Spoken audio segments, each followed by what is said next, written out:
खुलुमबाय बड'लेण्ड आपडेटआव बयखौबो बरायबाय। रादाबखौ फरायदों आं प्रमद खाख्लारिया। गिबि रादाबाव दङ बिटिसि सेक्रेटारियेटनि लांगोनायाव असमिया रावजोंबो लिरजाबाय। थांनाय 22 मार्च खालि दुलाराय आसाम फरायसा आफाद सुंद'बै आसुआ बिटिआरनि गाहाय प्रमद बर'खौ लोगो हमनायनि 1 सप्तानि उनावनो बिटिसि सेक्रेटारियेटनि लांगोनायाव असमिया रावजों लिरजाबाय। मख'नो गोनांदि बिटिसि सेक्रेटारियेटनि लांगोनायाव बर' रावजों लोगोसे इंराजि आरो असमिया रावजोंबो लिरजादों।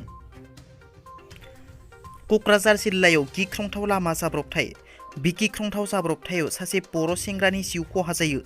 AS16J9755 आरो MP34MM4052 नंनि गंनै मटर साइकेलनि गेजेराव मोखांजों मोखां सौग्रावलायो आरो जायगायावनो 2 नं गुलादिङिनि दानसोरां बसुमतारी मुंनि सासे सेंग्रानि जिउ खहा जायो। बे जाथाया गसाइगावनि 37 नं राजा लामा सस्ति धाबा साखाथियाव जादों होननानै मिथिनो मोननाय जादों। बे जाथायाव जखम जानाय 3 सुबुंखौ RNB सिभिल देहा फाहामसालियाव थिसननाय जायो। दिल्लीनि गिबि मन्थ्रि आरो आपनि गाहाय अरविन्द केजरीवालआ आसामाव मोनफैबाय। आसामाव मोनफैनाय लोगो लोगोनो गिबि मन्थ्रि डक्टर हेमन्त बिश्व शर्मानि चेलेन्जनि गोख्रों फिनजाथाय होदों अरविन्द केजरीवाल बिथाङा बुङो दि आलासिखौ बरायनो नांगौ, हुमखि नङा। हेमन्त बिश्व शर्माया संस्कृति सोलोंनो गोनां दं। बिथाङा दिल्लीयाव फैथों, आंनि न'आव साहा लोंहोगोन, ओंखाम जाहोगोन, बिथांखौ आं दिल्लीयाव बेरायनो लांगोन। आलासिखौ हुमखि नङा, बरायनो नांगौ होनना दिल्लीनि गिबि मन्थ्रि अरविन्द केजरीवाल बिथाङा बुंथियो। आमेरिकायाव गिलु-बालु बारहुंखा बारनायजों गोबां सुबुंनि जिउ खहा जायो। थांनाय 31 मार्च आरो 1 एप्रिलाव आमेरिकानि सोनाब आरो खोलाहानि माखासे रायजोफोराव गिख्रंथाव बारहुंखा बारलाङो। बे गिलु-बालु बारहुंखा बारनायजों गोबां न' बां सिलिंखार जानायजों लोगोसे गासै 120 सुबुंनि जिउ खहा जायो आरो 130 निबो बांसिन सुबुंफोरा जखम जायो। बारग' मन्थ्रि प्रमिला रानी ब्रह्मनि बिबुंथिनि फिनजाथाय होयो बिटिआरनि गाहाय प्रमद बर' बिथाङा बुङो दि प्रमिला रानी ब्रह्म बिथाङा श्रीरामपुर गेटआव सिन्डिकेट जादों होननाया नंखाय।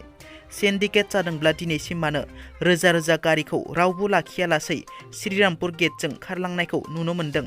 BPF दोलोआ थांनाय 7 बोसोराव गावसोर सिन्डिकेट लाखिबाय थानायनि थाखायनो दासिमबो गोसोआव बे खोथाखौनो सानबाय थानाया जोबाखै होनना, लोगोसे फैबाय थानाय लकसभा बिसायख'थियाव BPF दोलोखौ लानानै जेबो जिंगा सिनांगौ गैया होननानै बुंथियो प्रमद बर' बिथाङा।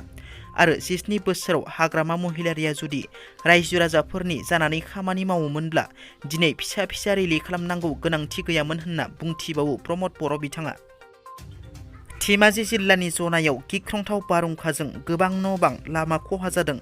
दिनै फुंनि समाव फैनाय बारहुंखा अखाजों जनायनि गोबां ओनसोलाव न'खर लामा खहा खालामलाङो। 515 नं राजा लामायाव मोब्लिब खुन्थिया गोग्लैनायजों मोब्लिब थारा जनानै थेर बेथेर जायो। जाउनाव बेसेबांबा गोबाव राजा लामाया बन्द जानायनि उनावनो जनायनि गोबां ओनसोलाव मोब्लिब बन्द जायो। बेबादि जनायनि कमलपुरावबो गोबां दंफां गुनानै न'नि सायाव, दखान गलानि सायाव गोग्लैयो आरो खहा खालामो। दिनैनि रादाबा एसेनोसै। नोंथांमोना जुदि आंनि रादाबखौ खोनासंनानै मोजां मोनदोंब्ला अन्नानै लाइक, शेयार आरो साबस्क्राइब खालामनो दाबाव। गोजोन्थों।